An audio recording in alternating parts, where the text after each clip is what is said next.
That way we're both papers. That's perfect. It looks professional when we just have paper. Okay, yeah, awesome. That way you have some, like if you want to cut it closer, you just have a little bit of space to cut the frame if you want. Absolutely. Okay, pencil on fleek. Okay, yeah, I'm really excited for this topic. Let's see. And then so like where do you kind of want to jump into the topic? So just kind of like why AI shouldn't be your marketing strategy. Maybe just like also you said you had like data you can like reference as well, which is going to be so cool. Yes, I should pull that up. Maybe I do need my computer because I don't want to stumble over it or say the wrong thing. And then you can also it's like you got the sticker, so then you can like show that off. I'm not worried about the sticker. I just got a Cricut this summer and I was like, I got to do a Cricut project. And we just redid our logo and our brand. So I was like, that's the perfect first Cricut project. And did you do my logo. Did you do the rebrand in-house? Yes. Yeah. Yes. That was so fun. Yeah, really excited about branding. That's what I like wanted to be when I grew up for sure. It's really awesome to like say we're doing it. Yes. Because that's what I was wondering. I was like, do I outsource the logo creation? But then actually, I was trying to like outsource it to somebody who was like right out of school. She's actually the person that I contracted the content creation out to now. But I really wanted to have like, I wanted my logo to be very specific. So then I actually had my dad create it. Aww. So that was really fun that we could just like kind of collab on that brand. He also did my website. It's like, that's my Nepo baby, I'm not a Nepo baby, but it feels like I'm a Nepo baby sometimes when I can just be like, oh, Dad, how do I do XYZ? Like, Dad, can you just help me with this rebrand? Right. No, I'm a nerd for data. Good. Yeah, if I can reference my data, we'll see. We'll see how it flows. Yeah. If it flows naturally or if it's just annoying, we'll see. We'll have to. Yeah, absolutely. Okay. Yeah.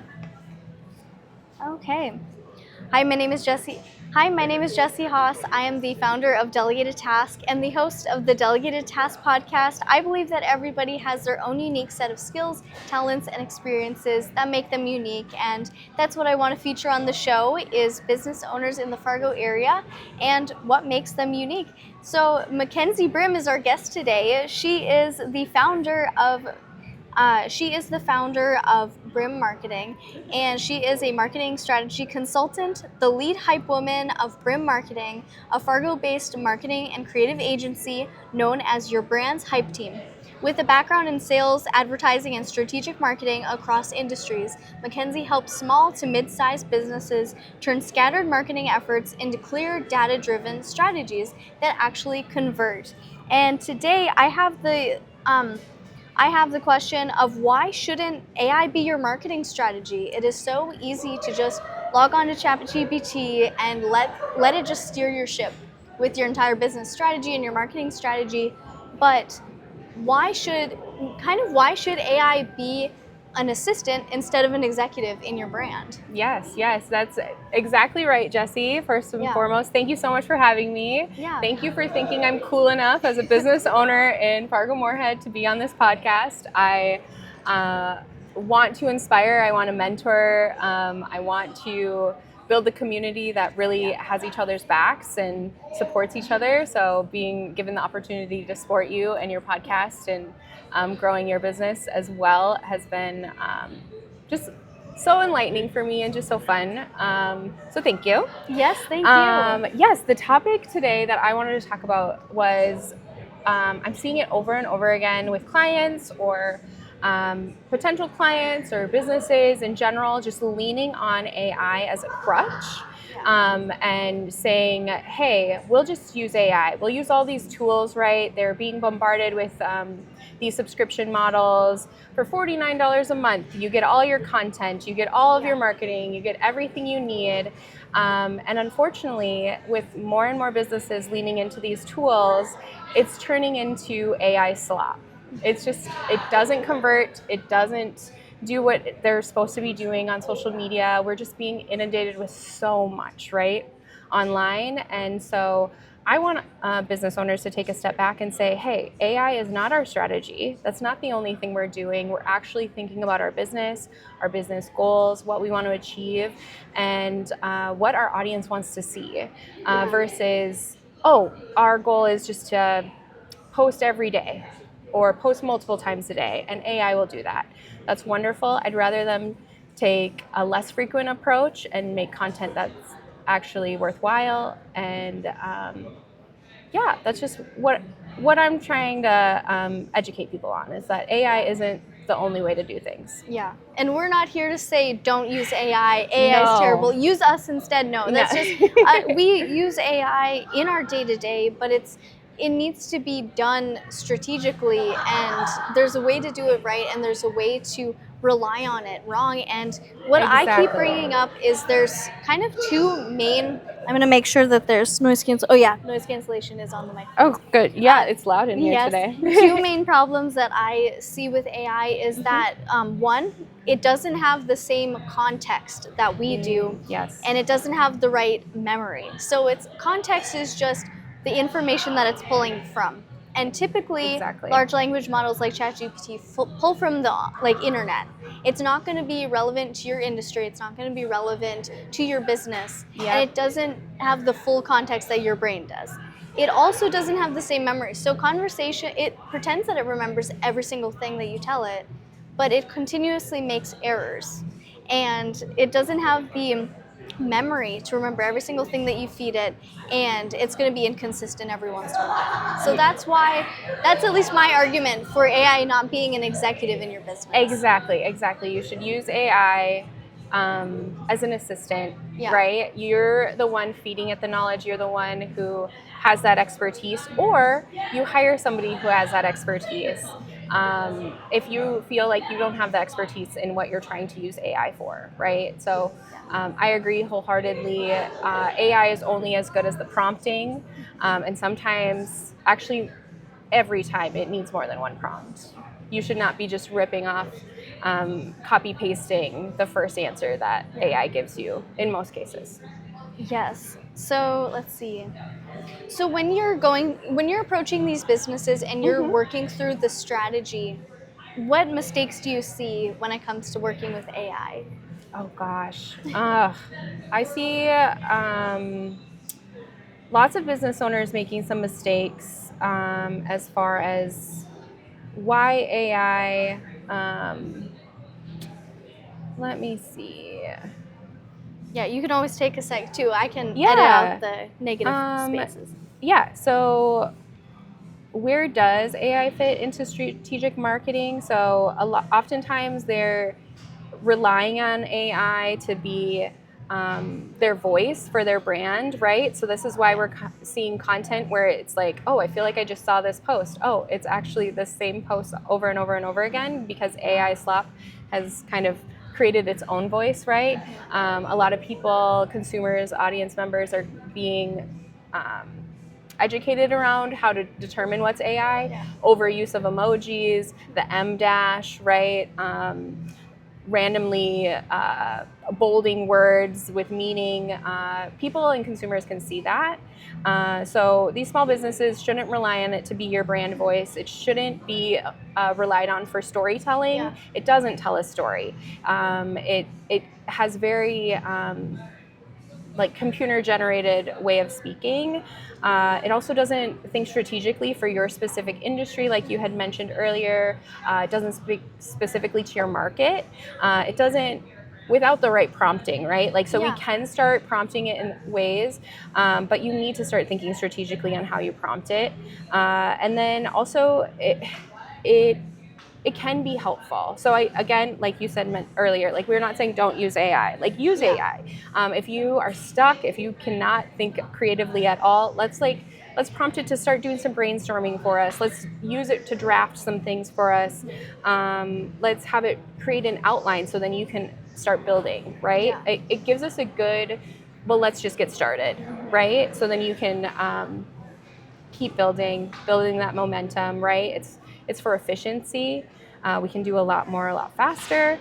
It can help with some research, but you've got to ask for the right sources. And sometimes you need to feed it the sources. Yeah. So if you're doing the research and you're giving different AI tools saying like, cite this source or cite what my competitors are doing, and giving that actual list of competitors or those brands that you really like, and want to emulate, or things that you want to create, we've got to kind of train these AI models, and that's how we do it, right? It's going to continue to give us AI slop unless we prompt it in the right way. So yeah, that's how Absolutely. I can say they're kind of failing, but also they're almost there. Like we can just do it better. Yes, I completely agree. And when it comes to actually using AI, how does that strategy work in your business? Oh, good question. Good question. So currently, Oh, here, we can restart that. cheers. Cheers. Thank you, Abby. Yes, You the Abby, do you want to bestest. make a cameo? Yeah. Say hey. Say hey. You gonna speak into my microphone? Hey. Yeah, I barely see you. You're just gonna be like that. Yeah. Yeah. Who is that? Yes. Just got coffee delivered. Thank you so much. I really appreciate it. Yes. Yeah. Yeah. Thank you. I've been collecting. I have like 3 tea bags that I've been collecting today. Ooh. Okay. What's your preferred tea? I love mint and chamomile and lemon balm. I like Ooh. I drink it like in the morning too, to like, I don't know, chill out. Just like fresh and, and yeah, exactly, that type of stuff. I love that. Yes. Okay, so what were we, let's see, how you use AI in your business. Ooh. Is there, or where would you like to take that there's like so many Yes. rabbit holes I can go down. So, oh my gosh, yes. yeah. We have so many things that we can go down. So initially for BRIMM Marketing, I was relying on AI as a team of one. Like, I cannot know everything about every industry, about all of my clients' work, right? So I was utilizing AI immensely, and it was so helpful for me to build out content, to build out marketing strategies, using my framework and like my expertise and how I've done it in the past. Doing a lot of research, doing things like that. But as of late, I've actually taken a step back and really kind of evaluated like, all right, Mackenzie, like we are the creative, we are the expert, we are not going to use AI for everything and anything under the sun. I am very cautious of our world and what it takes for AI to like actually produce content, as far as water consumption and energy consumption and things like that. So I, rather than taking the easy way out on a lot of things, I'm getting back to pen and paper. I'm getting back to like actually writing things out. I'm drawing again. Like, so many things that I was taking for granted and just using and plugging into AI tools, I'm like, okay, no. Like, let's get back to human. Let's get back to authenticity. I feel like our audience is just craving that right now. They want real humans. They want to know you, like you, trust you. And that just goes back to overusing AI. You burn your audience so quickly. And I obviously do not want that for my clients. I do not want them to burn their audience, right? I want them to be able to convert their audience, build those communities, reach those business goals and things like that. So while AI is definitely utilized, it's not as prevalent as it was when I started. However, I wouldn't be in business if it wasn't for AI, right? Like, I would not be able to do the extent of client work at the beginning of my business if it wasn't for AI.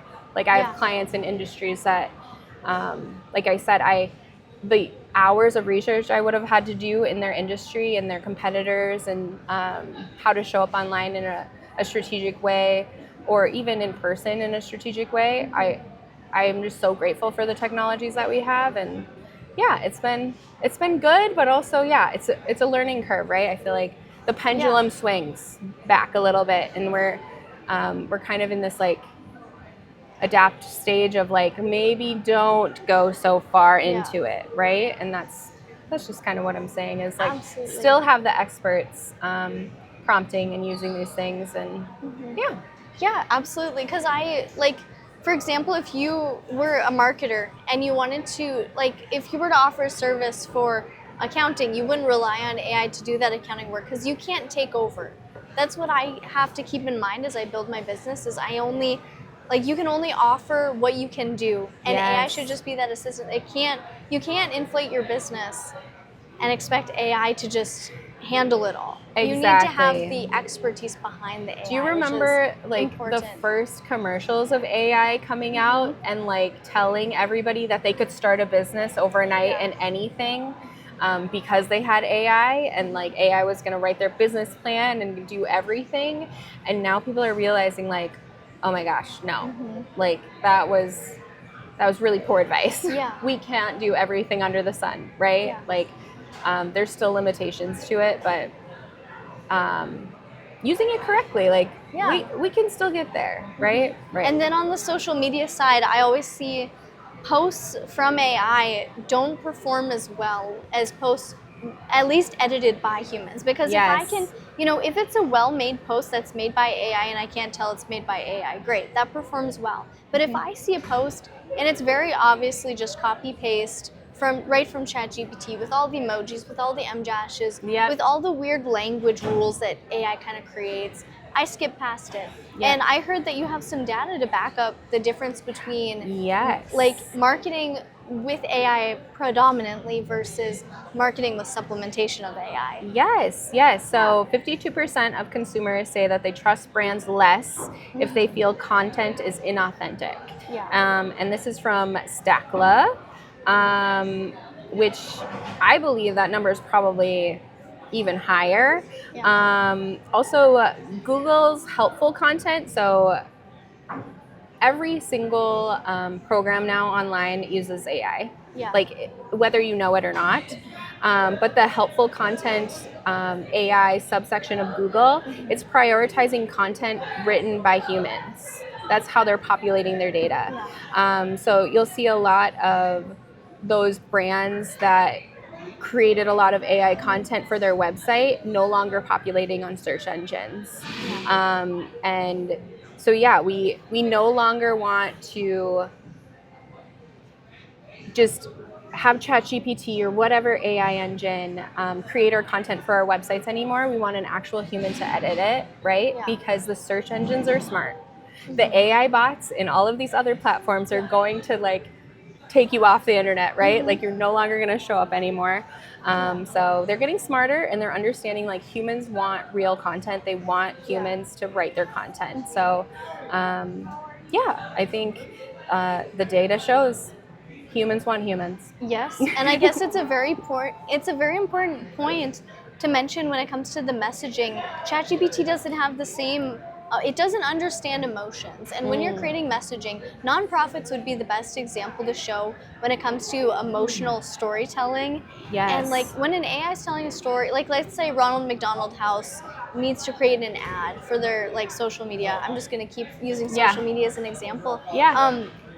And they have ChatGPT write it, it's not going to have that same human angle, and it's not going to have that same human emotion written behind it. It's going to feel very flat and objective. It's all objective information that it can provide. And this, whether you're Ronald McDonald House or you're a fence company, you still have to have storytelling in your marketing. Exactly. So I love that. You are so correct, Jessie. How humans want to consume content today is they want you to solve a problem that they're having. They want to feel something, right? Oftentimes it's those big emotions that they want to feel, especially when they have those pain points. Or a mission-based Ronald McDonald House. They want to see the impact of what a donation to them would look like. Or for a fence company, they want to know they have the highest quality. They want to see the results at the end of the day. They don't necessarily care that with the logic behind it all, right? They just want to make sure that you solve a problem that they have. Why businesses should use AI, right, versus hiring a strategist or somebody that's an expert to do these things, or even in-house having somebody that can do these things. So we're using AI because we need it to be efficient, right? Like I said earlier, we can do more and more because of AI. We already have a clear strategy. We already have clear business goals. We have a brand voice. We have guidelines to give AI.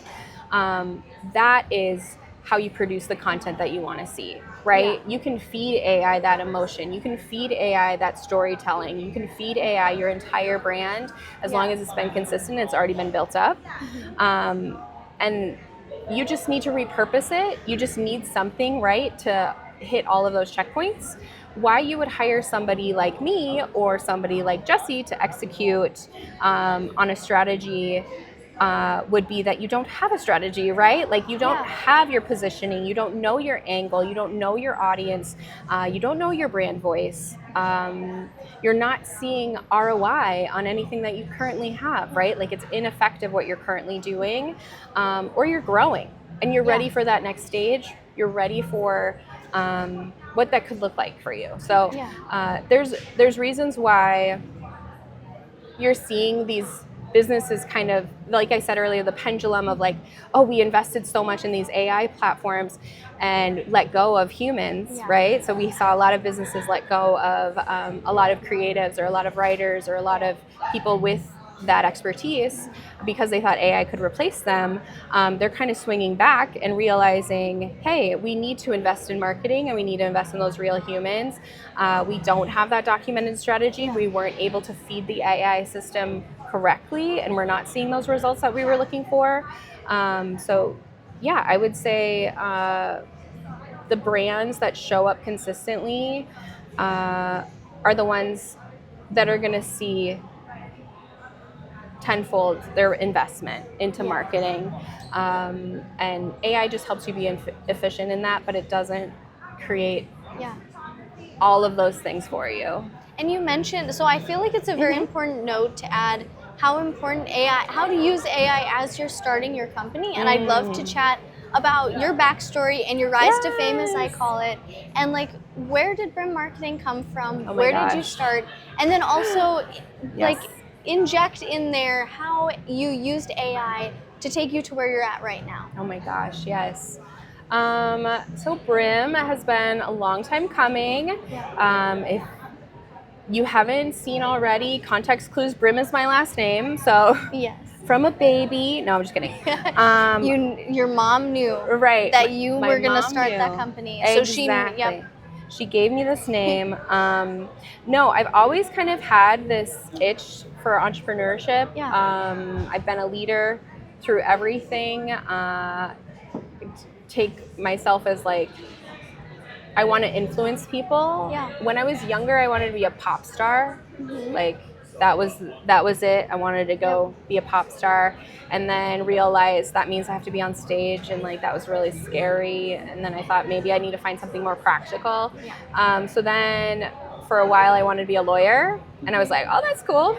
Let's argue and get paid for it, right? I love arguing. Because were you told as a kid that you'd be a great lawyer? Yeah, for sure. And I was a debater on everything. This is a compliment. I'm going to become a lawyer. Oh, that was just your parents letting you know that you're a smart ass. Yeah, exactly. Yeah, I was definitely a smart ass. You can, my dad would for sure agree with that statement. Always had a comeback, always really strong opinion on a lot of things. But yeah, so I actually went to college at UND not knowing what I wanted to be really. I didn't classify a major. All I knew is I wanted to help people, and truly didn't know what that looked like. Freshman year was fun, probably a little too much fun. I got pregnant with my son, Colin. He has been seriously just my driving star since then. Like he is my biggest why every day, trying to make him proud, build up this legacy of like, okay, if Colin were in my shoes, what would I encourage him to keep doing, right? Like don't give up. Don't settle for something that's not meant for you or a perfect fit. So through my 20s, it was trying on everything, right? I managed a lot of different businesses, wearing multiple hats, often seen as an owner type thing inside of these businesses. And then like at the end of the day being like, I'm not the business owner. Like, I'm just the manager. So I was like, no, like, we could own a business. I went and worked in the marketing department at a real estate company in town, and I was like, ooh, this could be it. Like, maybe I want to be a real estate agent. Like, that's a cool way to like be a business owner, right? And then through like just the market and the volatility of it all, and just like everybody's competition, it's not really much a community. It's just like seeing everybody as your competition. I was like, ooh, this is really scary. And it just wasn't a great fit. Always wanted to like I said, start something. So I went and worked at a couple startups in town, and learned a whole lot. Right before BRIMM, I was at a startup that does business coaching and consulting. So that, what a blessing in disguise that I was basically getting a crash course in how to run a business. He specifically does EOS coaching, which is Entrepreneurial Operating System, is what EOS stands for. So I've actually implemented a lot of that into my business, but it's not perfect for a startup. It's for teams of 20 plus, right? But yeah, so I learned a whole lot through a lot of random jobs. Ultimately realizing like you just have to start something, Mackenzie. Like, this has just been a fire in you for so long. I always felt like I needed to innovate and like have some amazing earth-shattering idea before I could start a business. And then I came to realize, no, like, people need a lot of help with marketing. Yeah. Like, if there was two things that small business owners don't like doing, it's their bookkeeping and their marketing, where they need the most help, right? So and that's great because you know they don't. I'm trying to think of what I was gonna you're okay. For marketing, you don't need some ground generator. People just need help. Yes. They need somebody to genuinely just hold their hand. Yes. And take me through everything. Yeah. Exactly. And through BRIMM, I've evolved, right? So I've been in business now. April will be 2 years. Congratulations. Thank that you. is a huge deal. Thank you. We'll see if we get over the 3 and the 5, and then it's like, okay, we're stuck in this forever. Yes. No, just kidding. So after year 1, truly realizing like I'm not a lone wolf, like, at all. I'm a people person. I'm a collaborator through and through. I am a big ideas person. I am a problem solver. I enjoy getting in the weeds a bit, but like, I also know BRIMM is going to be so much bigger than me. Yeah. This past year, I hired on Abby. That is awesome. Yes, she has been just like the best decision that I've made for my business, being able to delegate things away from myself. If I have any tips for small business owners, is like, delegate things away from you that you don't want to do, or that are just keeping you up at night, or you're like, you know, those things that, I'll get to it, and then ultimately you never get to it. That can be frustrating. Yeah. It's good to get the work that you procrastinate delegated, because you're just going to perpetually procrastinate that. Exactly. And independent contractors are also very accessible for smaller businesses. If you're more of a startup and not able to just startup. If you're not able to take on a part-time employee or a full-time employee, contract it out. There's a lot of independent, very kind of like people that already have that expertise and can actually provide guidance to you, and you don't need to have everything figured out. Agreed. I think I've learned a lot, like, personally, hiring on somebody, knowing like that difference between contractor and employee. A contractor is not, intertwined into your day-to-day, right? Like, they're executing their scope of work. But BRIMM does that so differently. Like, I want to be woven in. I want to be your marketing partner. We've coined ourselves as your brand's hype team. I've won awards for being most optimistic in high school and and college, and like all of my team sports and whatever. I've been like always the positive swing, positive spin.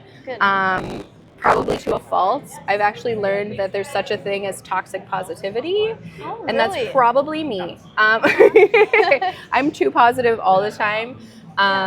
But also, as small business owners, mid-sized business owners in general, Yeah. we are being fed too much negativity, and your marketing department, your marketing agency, Yeah. and your contractor should not be included in that negativity. Yes. That should be what lights you up every month, having that call with them, understanding, Yeah. hey, we've actually executed our goals, we're achieving things, we're moving the needle forward, like we've got something going on that's worthwhile.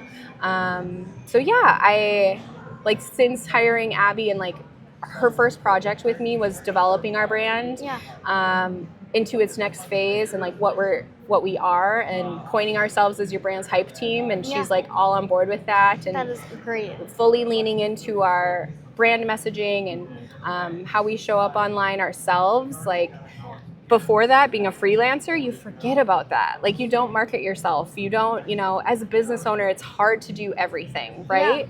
And unless you're, super person, right? Superman or woman, like, you can't do it all, right? Yeah, Right. exactly. You got to delegate those tasks away Yeah. from you. You've got to, hey, those are the things I don't want to do, or it's so time consuming, keeping me out of what actually matters for my business. So we could talk about this all day, girl. We speak the same language. Yes, absolutely, we could. Yes. And this could be a 5-hour. We could like take this to closing. I think we They'd said have to that. kick I it- think we yeah. said that the last conversation we had is like, I don't want this to end. Yes, like we just exactly. speak Yes. each other's language so much. That's great. Let's see. I'm trying to think of where, because I want to be super specific. Let's see, because I want to make sure everything. Let's see. Yes. So let's see. So then, as you were scaling your business and taking on Abby, how did the role of AI kind of go to the back burner? And how do you use AI on your day-to-day now? Yeah, day-to-day. Gosh. So one of the biggest things that I needed is somebody to really, truly own our systems and our processes. And honestly, hiring Abby held up the mirror that needs to be me. Like, as the business owner, like, I need to own those things first and foremost, those systems and those processes. So AI has truly helped me once I've created some bones and some outlines to then repeat, right? So we have our contract guidelines, we have our onboarding documents, we have our social media schedules and social media outlines and parameters that we provide for our clients, our brand guidelines, developing my BRIMM process. Like, all of these things have been helpful because now that's repeatable. I can rinse and repeat those same guidelines, those same parameters by feeding that into AI, and then also giving it all of my notes and all of my research on all of my clients, and it can provide me those things within the parameters of BRIMM, right? Yes. So with that prompting, with all of those research, with all of those things, so much more efficient, right? So rather than, I gotta copy paste, I gotta, write all of these things out in every little section for every single client, I'm now so much more efficient to be able to say, okay, these are our parameters, AI, once I've developed those systems and those processes, right? Which is a work in progress always, constantly evolving. But yeah, AI has been really helpful in the day-to-day, onboarding clients, like I said, creating some of those things that like all of the clients need, obviously. So yes, that is great. So you mentioned the BRIMM process. Is that something that you have completed or are in the process of making? Oh my gosh, Jessie, this is perfect timing for BRIMM process. Yes. So BRIMM process has been an idea. I feel like I said BRIMM process like at the beginning because I probably from my EOS background. Yes. So part of EOS is to have like a trade secret or like a coined process or system that like nobody else has. So I was like, okay, I got to do that for me. So I just said like, that's the BRIMM process. And it was kind of just this vague thing of like, that's just how we work is through this process.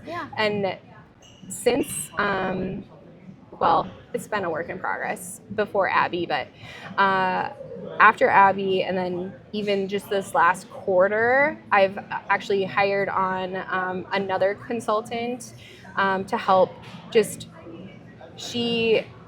well, okay, I should go back. Okay, so we didn't hire her on as a consultant. How should I frame that? So since Abby, and then I also have another gal who we're trading services, Yeah. and she's going through the BRIMM process. Okay. And then she's going to help with other things and other projects. Yeah. But so her business is going through the BRIMM process, and what that consulting looks like.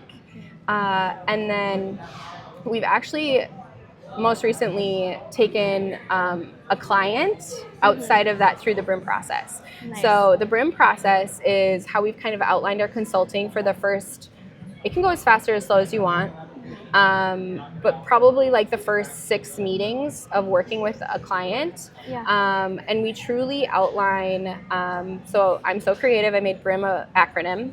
Oh, yeah. Right, so it's like the Delegated Task podcast. It takes so long to think of these things. Right, I'm so creative. So BRIMM is an acronym, and what B stands for is brand. And that's Okay. the foundation of your business, right? That's how people interact with you. That's how you make them feel. That's obviously your logos and your colors and your typographies and things, but so much beyond that. It's like your strategy and your plan and everything within this brand piece, right? So first and foremost, we help a lot of clients really truly define their brand. And then, like I said, we have a client going through this right now, and then it's kind of evolved into this BRIMM guide. So at the end of going through the BRIMM process, they get their BRIMM guide. So that includes their brand guide, their relationships guide, because relationships are so important to me. And then they should also be really, really important for small businesses, right? Yeah.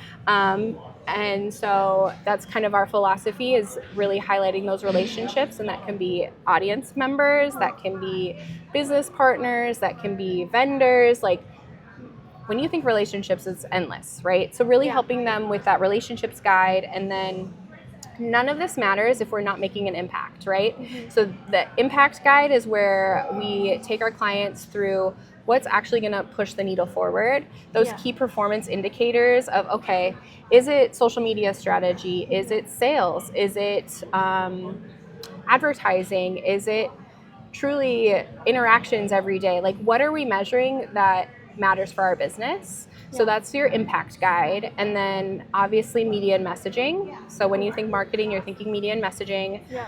So that's also included, is, okay, what are these parameters for media? What are these parameters for marketing and like messaging? The do's and the don'ts. Yes. And that's so helpful for them to like just actually say, this is our tagline, this is our message, this is our why, this is how we're showing up. And then to be able to give that to the business owner to ultimately give to their team, so they're all speaking the same language. And then that brand is felt throughout the entire company. And that's the consistency you were talking about. Exactly. Because how many times, it takes like 7 times for somebody to kind of absorb a message. Yes. And every time that somebody like notices your business, it better have the same messaging. It better have the same feel and vibe to it. It's like there's a way of crafting it where people can sense a consistent brand messaging, and it flows better. Yes. How you show up should feel like you. We're getting a little bit more unhinged on social media and like print media and everything else. But that's also a part of your brand. If you're gonna go unhinged, let's go out unhinged and let's define that, right? What does that mean for your business? There's so many things. And then, because I'm so extra, right, Jesse? I'm the most creative, the most extra human, right? Coined myself a hype woman. The media and messaging, of course, that's 2 M's, but I added an extra M, and it's magic. So this is where those brands truly shine and stand out. So those little extra pieces that brands are taking that make you go, huh? Like you're actually stopping and you're thinking about them in a way where that campaign was trying to get you to start thinking about it, right? So as we're in Drecker Brewhalla, I use them as I don't know, thunder, right? Drecker Brewhalla, coined their water, right? I use them as an example a lot of this magic piece. They've actually coined themselves like the magic factory, right? But there's subtle details throughout the entire experience of Drecker Bruhala, from their glasses to their colors to their shapes to like all of these little details. Those are all the little pieces of magic that truly make a brand go from basic to elevated.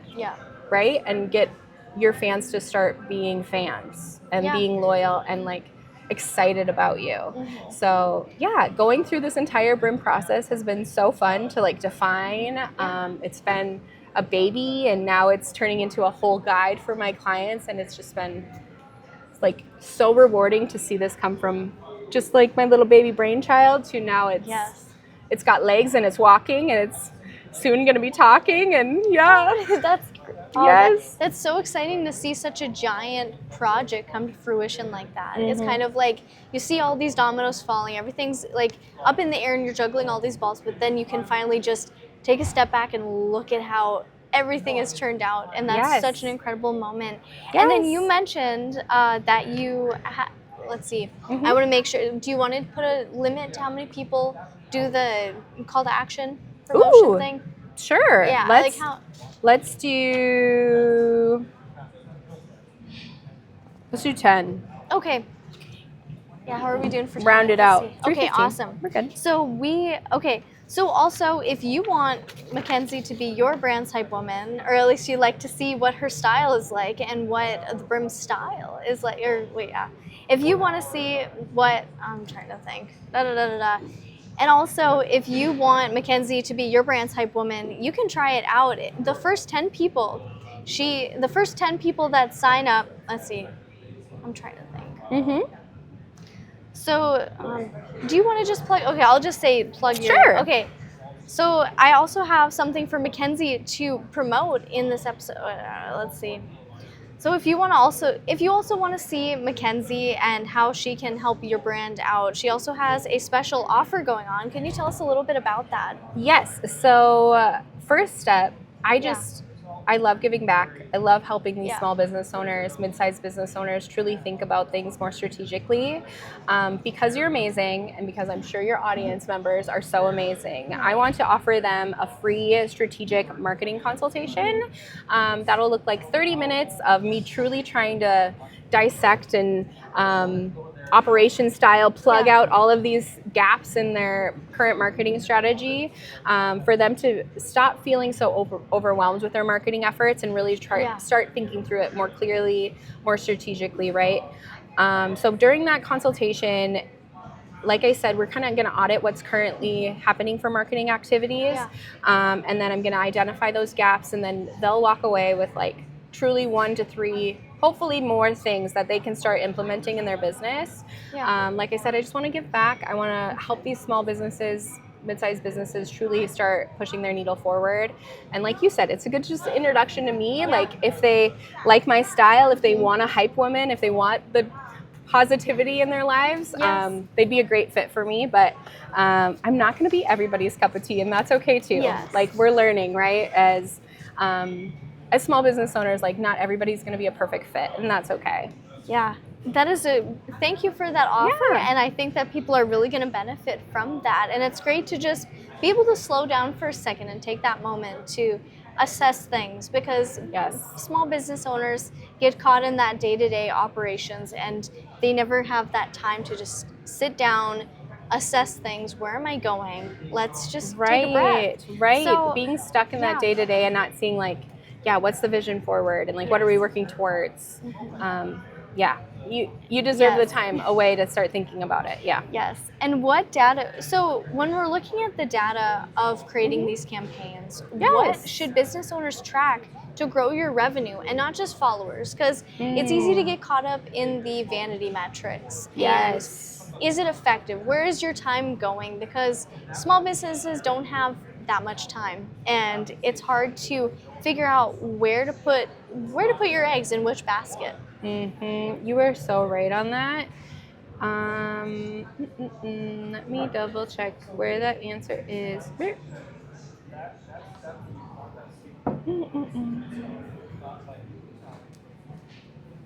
feel like this is the one. This is the.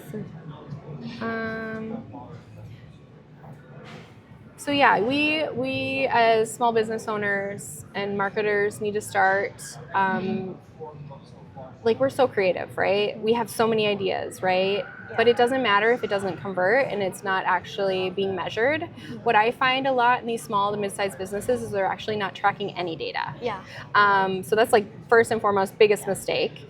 But along with that, yeah, they're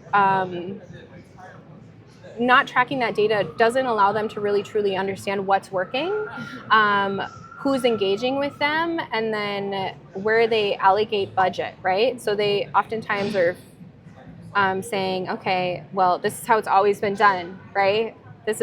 We always put this much budget towards social media ads, or this is what we always do for radio or TV or magazine or things like that. We need to actually start tracking those conversions. And also, one of the biggest things that they can start tracking is lead source, right? Let's start asking our audience, like, how did you find us, right? Because that's first and foremost, like, how you track which campaign's actually working and which tactics actually working. That is that is a fantastic just call to action that you can do. It would take you 10 minutes to set up a Google survey, just to give your clients during the onboarding process, ask them the simple question, where did you find it?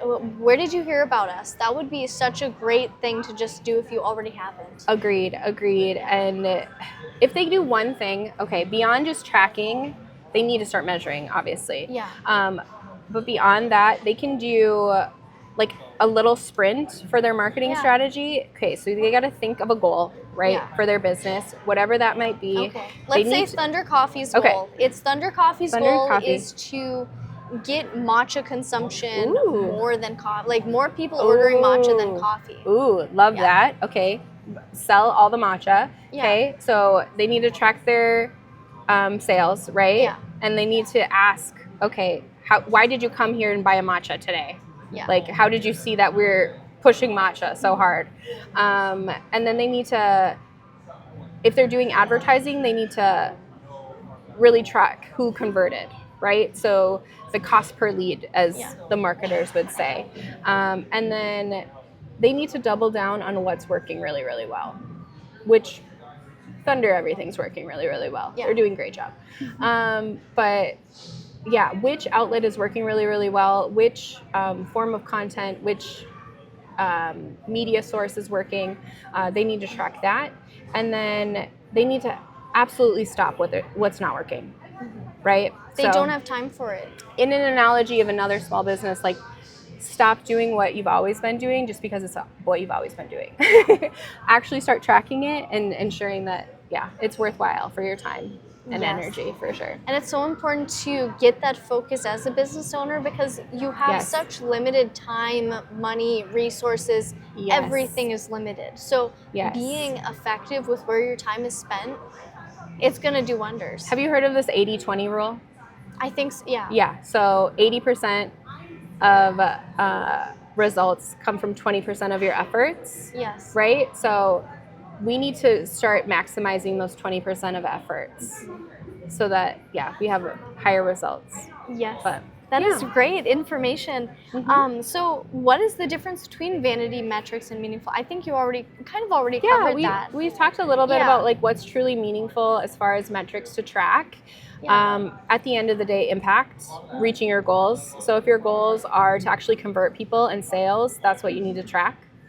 I understand, like, it feels good to get likes, it feels good to get followers, but if at the end of the day your content isn't actually converting anybody to sales, then that's what a vanity metric is, right? Yeah. You got likes, you got followers, you got engagements, but if they're not taking action on what you're actually trying to sell or have them do, then that's not an impactful measurement. Yes. So you have mentioned post consistency a couple of times throughout the episode.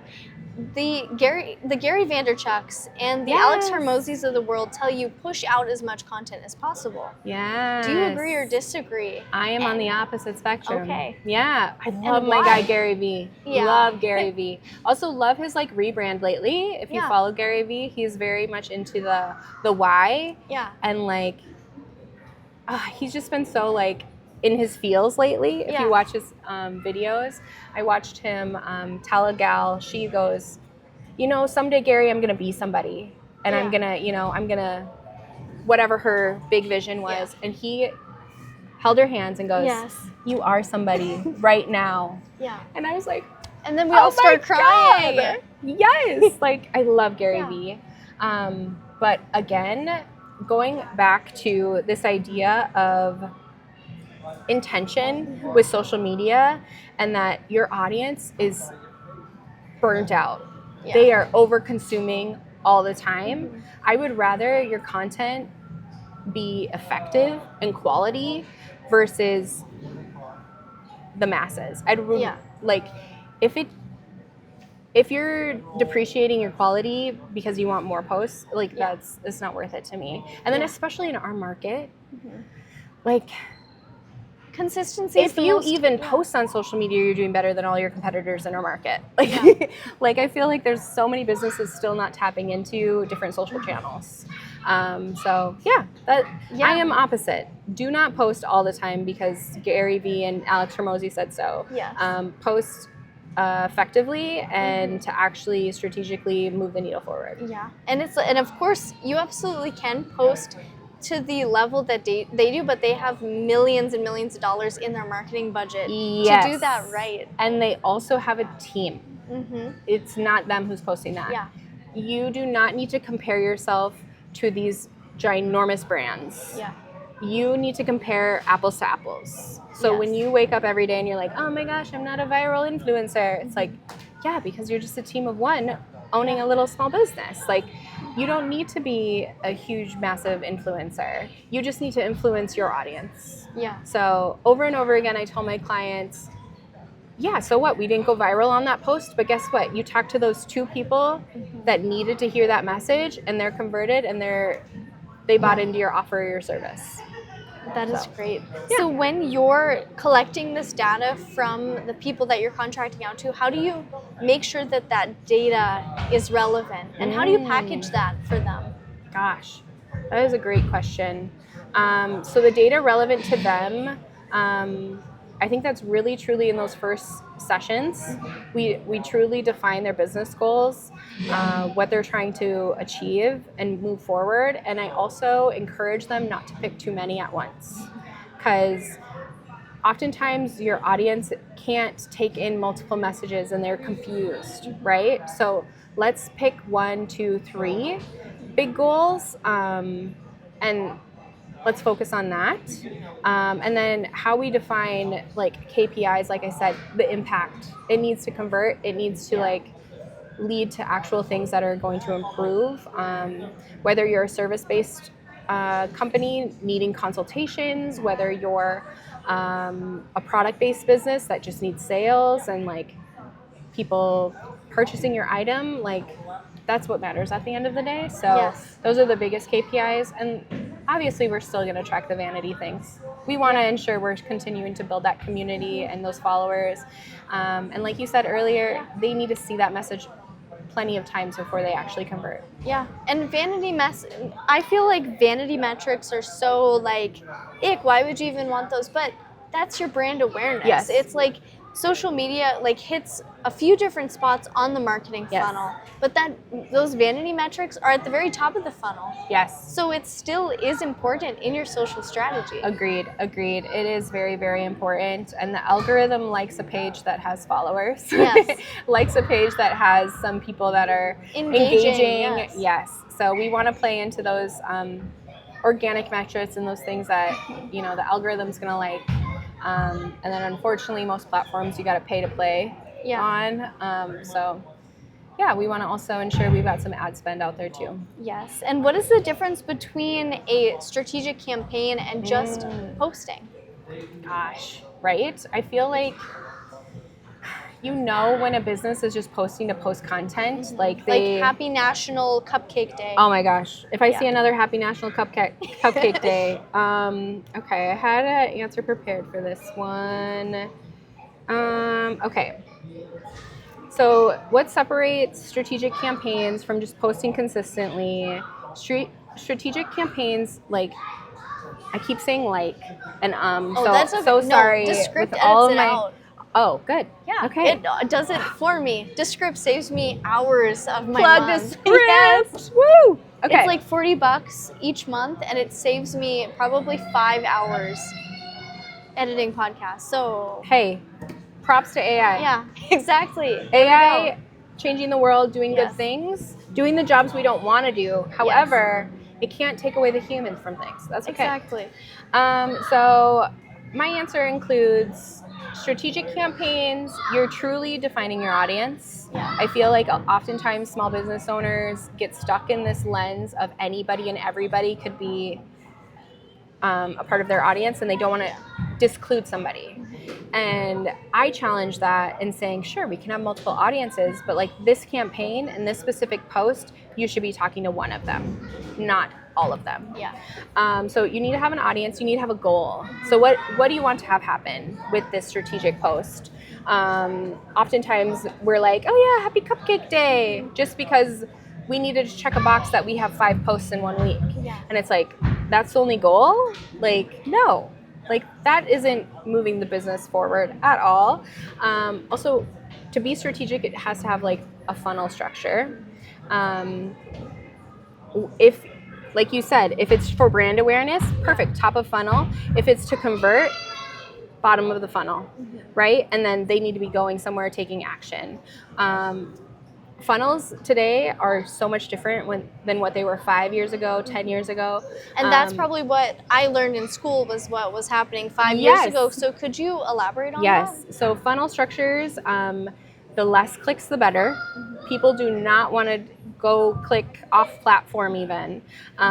So if your funnel could be built into platform so they can check out a product on platform, right? TikTok shop, Facebook shop, Meta shop, Instagram shop, like all of these places, if they can just purchase right there, Yeah.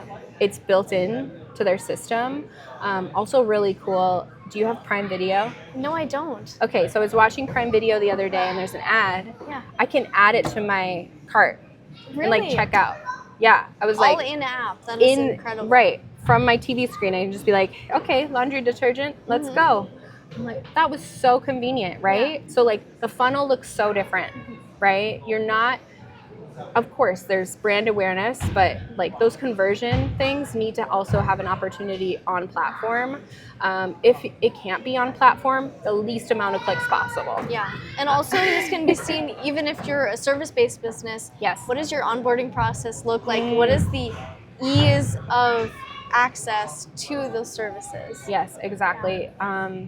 The consumers just easy peasy. Keep it simple. Like Yes. they don't want to give you all of their information all at once, right? But yeah, so posting consistently, if that's your goal, right? Sure. Happy National Cupcake Day. Here's a picture of us doing random things, and there's no true goal at the end of it. But if you're thinking strategically, you need to align it with your business goals. You need to have a defined audience. Yes. You need to have a funnel structure, and like budget and retargeting, and like all of those things are making your campaign go from basic to strategic. And you can't rely on AI to give all of that to you. Yes. That's just to wrap it There all you up, go. right, Jesse? Yes. Like that. That's truly the point. Is Yeah. you need to have an expert that understands all of these things, and understands you, and understands your brand, and understands your small business or mid-sized business or solo contract business. Like, Yes. takes all of us. But yeah, that's truly Absolutely. what elevates a campaign from basic, right? That is great information, Mackenzie. Yes. Is there anything in the show that we didn't cover but you would like to share? Oh my gosh. Like we said earlier, we could talk for 5-10 Yes. hours Yeah. and not get bored. We'll just start a podcast and we'll like talk. Well, it'll just be you and me with mics. And we'll I just always start. wanted a podcast. You need to start the BRIMM podcast. The BRIMM process, or no, BRIMM The process. BRIMM- The BRIMM podcast. Yes. We just coined BRIMM on everything. Yes. BRIMM. Thanks, Dad. giving me the best name ever. Yes, he was thinking ahead. Maybe that's what I want to talk about. Like, Yeah. legacy is really, really important to me. I kind of Yes. touched that a little bit earlier, but Yeah, absolutely. truly defining your why and your core values. Homage to my dad. He recently passed away in December. Well, in November, and it just gave me a brand new perspective of life is truly so short. Yeah. Truly defining your why and your core values is going to help you navigate all of those things. What really, really matters at the end of it. Yeah. My why of my son and building that legacy for him and keeping this lens of like, how would I show up for him? And what advice would I give him, right? Yeah. I want to build a community that is supportive of each other and helpful to each other. Community is really, really important to me. And then I want to have fun doing it. Yeah. Right? Life is way too short to be stuck in a boring day to day, right? Yeah. I love that about what we do is we get to be so creative and we get to have really fun clients, and yeah, that's what it should be all about. And I bet you find a lot of value in the fact that all of the work that you're doing, whether it's to build your brand or to support your clients, Yes. all of it's going back into your business. And it's like, it's your dream, it's your mission. And I find that so rewarding. I agree. Yeah. I agree. I think business ownership is not for everybody. The YouTube gurus and the AI gurus that tell you can start anything. Gosh, I just had a prospect meeting yesterday, and he said, I don't know if I would have started this if I knew everything. Yeah. Right? Ignorance is bliss in the fact that you don't know all the mountains you're going to climb as a business owner. And again, it's not for everybody. But we can support each other, and that's truly why I like so appreciate you, Jessie, to like thank you. give me this platform and to do this. And yeah, you're doing really amazing work that. for like how young you are, and like props to your dad, Yes. right? Like we're both daddy's girls. Like, Dad, thank you. That's awesome. Yeah. And then when, let's see, and where can people find you? Oh, Ooh, also, good idea. well, I guess you've already mentioned a lot of amazing talking points, but if the viewer could take one thing away from this podcast, what would it be? One big takeaway, marketing isn't about doing more, right? Yeah. Going against the experts that say just post everything all the time, social media wise, or execute every tactic and show up everywhere. It's truly about doing the right things consistently. How you determine what those right things are is by measuring what's actually working, and what actually moves your revenue forward. So that's one thing. Yes, that is amazing. And then what is one action item that a business owner listening could do to improve their marketing efforts? Yes. I guess the one thing that we mentioned earlier was create that survey asking where they found you. Just easily track that conversion rate on or whichever. even including that in your initial meeting with them, asking, okay, where you came from, or if you have a funnel built out, you should be able to already see and track lead source. But yeah, you need to track lead source. You need to understand where things are coming from. But yeah, another action is to call BRIMM or to call Jessie when you need to really delegate these things away from yourself because you're not that expert and you're on the grow and you're ready to start thinking through things a little bit more strategically. Where they can find me, so by phone, but also we're on Facebook, we're on Instagram, we are on LinkedIn. You can reach out to BRIMM Marketing, or else you can also reach out to me, Mackenzie Brimm. Yes, that is incredible. And also remember to take advantage of Mackenzie's 30-minute consultation. There's only 10 seats left, so make sure to grab those before they're all gone. I'm sure that's going to, people are going to fill that up really quickly. So yeah, thank you so much, Mackenzie, for being on the show. You provided a ton of value, and yeah, this is a great perspective for people to have on making sure that they're using AI to the fullest extent, because that's really what it's about, is making sure that you're using it effectively and within your strategy so that you can thrive as a business and use AI to take you there. So thank you so much, I Mackenzie. agree. Thank you, Jessie. Yes. Yay! High five. We Thank did you so it. much. I Of really, course. that was really fun. Of course.